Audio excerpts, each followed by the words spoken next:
UFC Fight Night, Emmett versus Murphy, picks and prediction. Boys, welcome to the script. My name is Remy.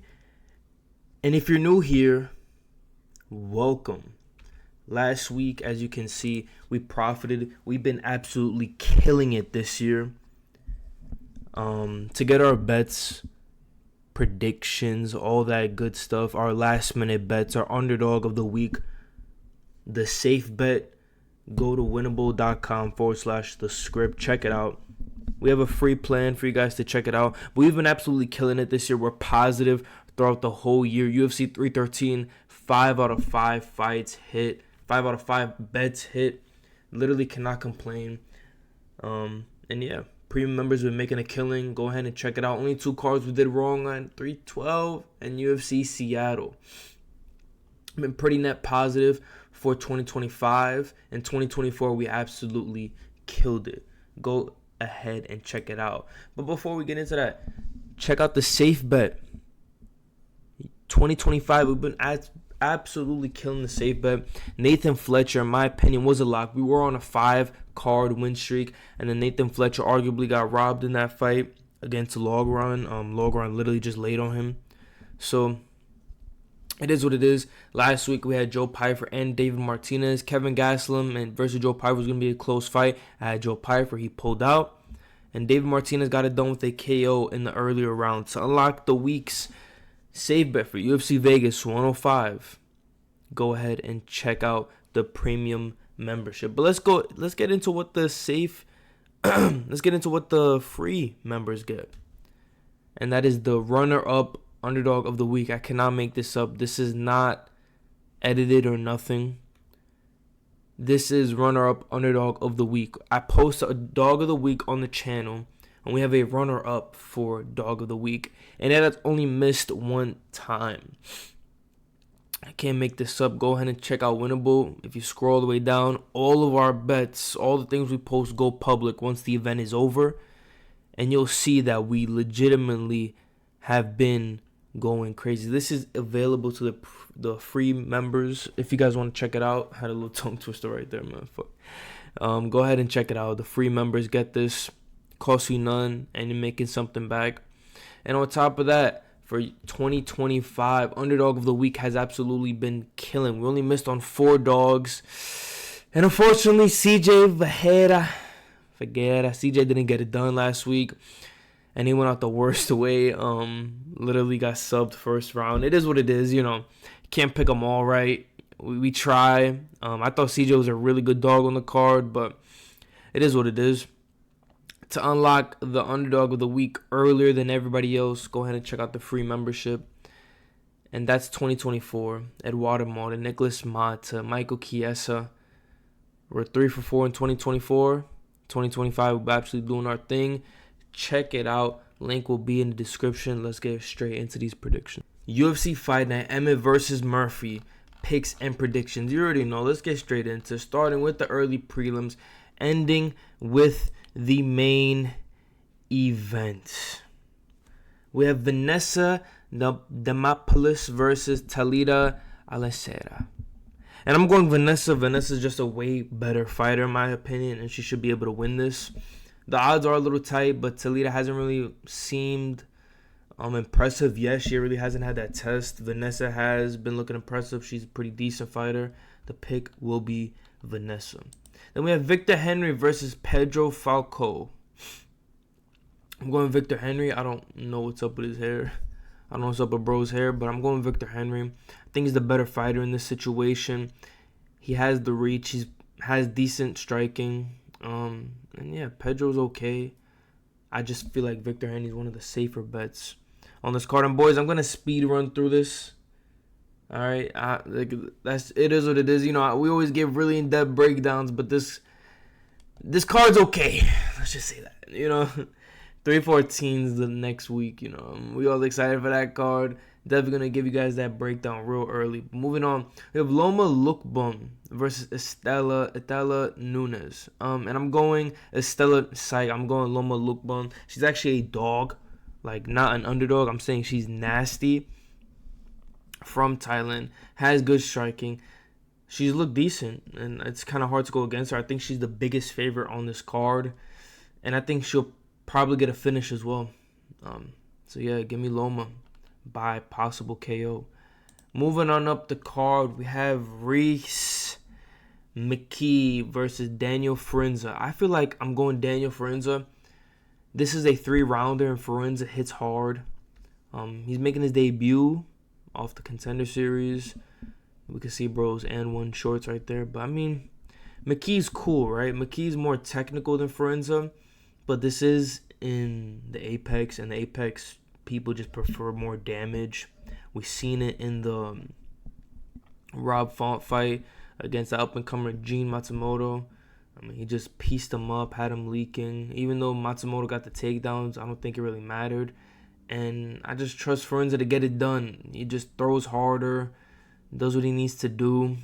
And, yeah, I just feel like Forenza might be able to get this one done.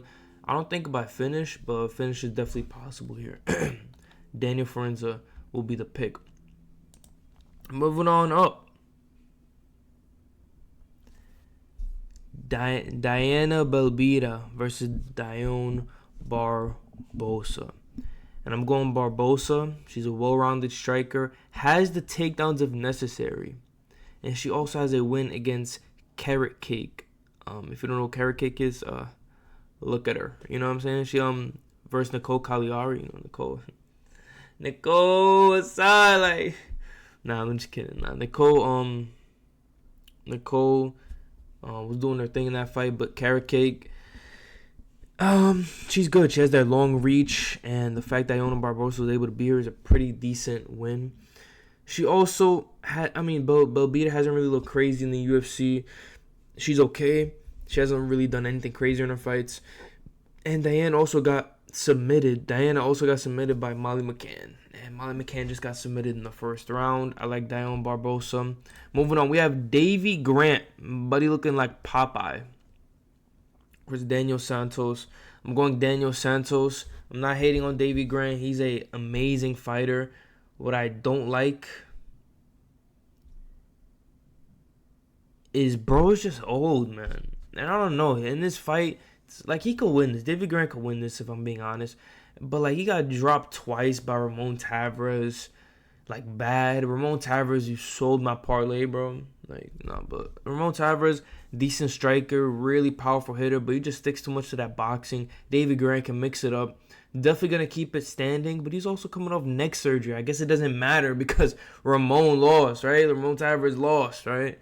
But, yeah, I like Davy Grant in this fight, but I think Daniel Santos will be able to get it done. And then moving on up, we have Ode Osborne coming off that robbery loss against Ronaldo Lazyboy Rodriguez against Luis Gruel. And I don't know how many times we have to see this. I have to see this. I don't. But like these new debut guys that are okay. Like, bro, I'm just going Ode Osborne, man. He's not the best fighter, right? He's a solid fighter, not the best fighter. But his resume is not like what it really is, if that makes sense. Like he's not bad at all, man. Like he arguably destroyed Lazyboy in that fight. I mean, they could have called it at multiple times. When he had him locked up in that triangle, Lazyboy's not even responding. Could have just called him like that he was out right there, but it is what it is. Yeah, Ode Osborne, arguably kind of fraud check Lazyboy. So I like Ode in this fight. I think he's a solid dog. And yeah, Luis Gruel just hasn't had that UFC experience yet, man. We always see these guys get fraud checked. Then we have Torres Finney versus Robert Valentine. Torres Finney, bro's 5'8" in the middleweight division. What are we doing, man? And the crazy thing is, I actually have him in this fight. I think Torres Finney wins this. He's just too powerful. Way too powerful. He's like a little manlet in this division. Everybody at middleweight's like 5'10" plus. Like, these guys are just huge. And, yeah, it's pretty impressive that he's even in the middleweight division. I won't be surprised if he drops down to like welterweight or even lightweight. But Robert Valentine, he's okay. But I think Finney might chin him in this fight. I see Finney just chinning him in this fight. I don't really got too much to say. He looked pretty decent on the Dana White Contender Series, but give me Torres Finney by possible KO. Then we have Brad Tavares versus Gerald Meerschaert. A lot of people are saying Brad Tavares is a nightmare matchup for Gerald Meerschaert, and maybe that's true, but bro, Gerald Meerschaert, like, sometimes he just figures out how to persevere through adversity and just beat somebody. Like, you can never count them out. He's always going to throw up like a last-minute submission in the third round. He gave Rainer the Ritter problems. More problems than Kevin Holland. And I don't even know who I have in that fight. Rainer the Ritter or Bo Nickel. I like, people are like, oh, Bo Nickel, dude. No, I don't know. Rainer the Ritter is good, man. But, yeah, I'm going, Brad Tavares. You know, he's pretty good. Gerald Meerschaert, I mean, he's been plus 300 sometimes as a dog. I mean, I like, you know, like, underdog stats don't even matter when it comes to Gerald Meerschaert. But Brad Tavares, I think he just gets it done. The level of comp he's faced is kind of insane. Like, I'm versing, I forgot exactly the people he versed, but I just remember looking at it, and I'm just like, damn, this guy for some crazy people. I'm going Brad Tavares. Wouldn't be surprised Gerald Meerschaert give him some problems on the ground. Then we have Kennedy Nzechukwu versus Martin Buday. And, yeah, Martin Buday is going to fraud check. Nah, I'm just kidding, bro. Bro, Kennedy's been destroying these fat blobs at heavyweight, and I don't think this is any different. Bro, Kennedy might just fucking KO this guy in the first round. I'm not even, like, glazing. I'm being honest. Kennedy might just destroy this guy in the first round. It's like he was struggling at light heavyweight. He moved up to heavyweight, and he's been just destroying everybody. It's that lighter man skill, bro. But like for real, like Kennedy's been looking impressive. He has the length pause. He has the longer reach. Tall, 6'5". I think he could be top 10 if he's not already. I think he'd be like top 6 in heavyweight real soon. Like, real soon, you know? Top 10 in heavyweight for sure. Top 6, top 10, real soon. Maybe in the next year or two. Give me Kennedy. I think he's one of the safer bets on this card. But it's heavyweight. You never know. And then we got Cortavius Ramos versus Chang Ho Lee. I feel racist saying that, but we'll continue. I got Cortavius. He's coming off a loss, right? But he looked impressive in that fight. He looked really impressive in that fight. I'm forgetting the guy he versed, but he was a striker. He was versing a Muay Thai guy. And I thought Cortavius was winning in certain moments. I think he slowed down towards the end. He's pretty short for the bantamweight division, but he's also hella muscular at 5'4", you know. He's a little short, but he's really explosive, has some really solid power in his hands. And he's fairly new to the UFC, but I think he's been looking pretty decent. Really explosive, though. And Lee hasn't really proved anything yet. He's coming off a split decision win. Like, okay. Coming off a split decision win, really hasn't done anything in the UFC yet. Not saying Cortavius has done way more than him, but, I mean, split decision win, Dana White Contender Series, I mean, or just in the UFC in general. Didn't look that impressive. I'm going Cortavius to beat, bro. I think he's a solid dog. Then we have Pat Sabatini versus Joannis and Brito. I seen a video recently on my Instagram of Brito absolutely destroying somebody's legs. Destroy, put a hole in somebody's legs off like a calf kick. Pretty insane. With that being said, give me Joannis and Brito. I feel like Brito is a solid fighter. He's coming off that robbery decision win, in my opinion, against William Gomez, that French dude.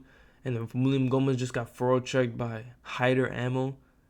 And I mean, like, bro, I was watching that fight live. I'm like, bro, how did Brito just lose? But listen, they were in France, French fighter. You already know how that goes. Pat Sabatini is a solid test. But I just think Joannis and Brito, he was on a little bit of a win streak until William Gomez, like, fucking robbery snapped it. But it is what it is. Give me Brito in this fight. Now, this is a very solid matchup. I like this a lot. Josh Emmett versus Lerone Murphy, bruv, innit? You know, we got his power in it. And listen, bro, I'm going Josh Emmett, bro. I don't care what you guys talking about. Maybe the odds have something to do with this, but in no world is Josh Emmett a plus. I don't think he's a plus 220. I mean, at one point he was a plus 270, 260. How is Josh Emmett plus 260 against Lerone Murphy? We're acting like we just didn't see Lerone Murphy struggle a little bit against Dan Ige. Don't get me wrong, Dan Ige is a solid fighter. Even Diego Lopez struggled a little bit with him. But man, like, what are we talking about? What are we talking about? Lerone Murphy looked okay, acting like people see the 15-0 on these undefeated fighters, man. 2025 is not the year of the undefeated fighter. Acting like Josh Emmett can just come out and throw an overhand and put Buddy's lights out, right? Now to play devil's advocate, you could say, hey, Josh Emmett's coming off these surgeries. He had a big layoff, which is true. Josh Emmett only swings overhands. That's true. Lerone Murphy is the more technical striker. True. Lerone Murphy can mix it up. True. Josh Emmett, though, has decent grappling. And we're not going to just act like Josh Emmett's he was the only guy to take Ilia Topuria to 5 rounds. Max Holloway couldn't do that. Volkanovski couldn't do that. Josh Emmett took Ilia Topuria 5 rounds. That being said, obviously it's not. If we get the same Josh Emmett that Ilia versed, then yeah, I mean, we're definitely going Josh Emmett for sure. But we just don't know. He had a big layoff. And we just don't know. Some people bounce back off of surgeries like Jan Blachowicz, Davy Grant. But I don't know, man. 2025 has been the year of the dog. These undefeated fighters been losing. These old vets been schooling these young up-and-coming guys. We've seen it with Rob Font. We've seen it with Jan Blachowicz. We've seen it with a whole bunch of times, man. And I just don't know. This is so hard to predict. Because this is how it's going to go down. Lerone Murphy has to fight a perfect fight. Manage distance. Pepper Josh Emmett. Avoid the power punches.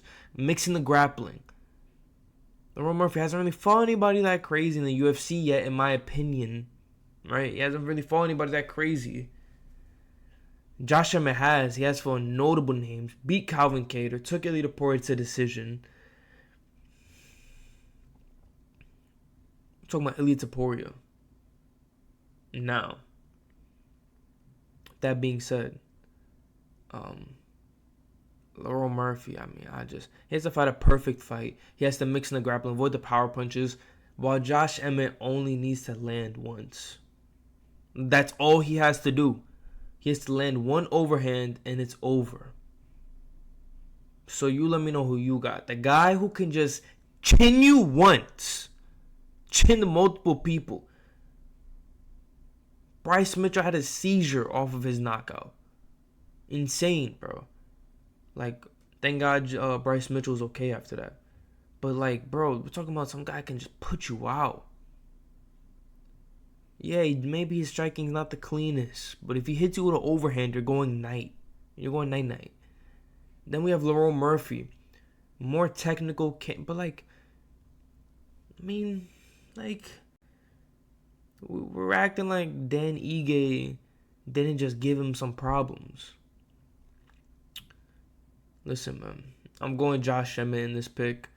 Lerone Murphy is a solid pick, of course. The more technical fighter. If you think he's going to fight a perfect fight and keep it, manage his distance, keep it nice and clean, then I'd go Lerone Murphy.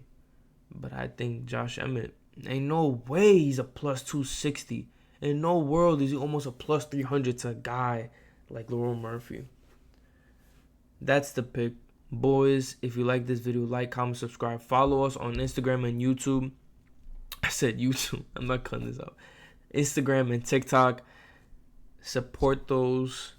Check out Instagram for sure, though, because we post, keep you more up to date. And, yeah. And as well as TikTok, we cover more news things on TikTok instead of the predictions, bets, best underdog videos that we do over here. If you like these videos, like, comment, subscribe, share this with a friend, and I'm out.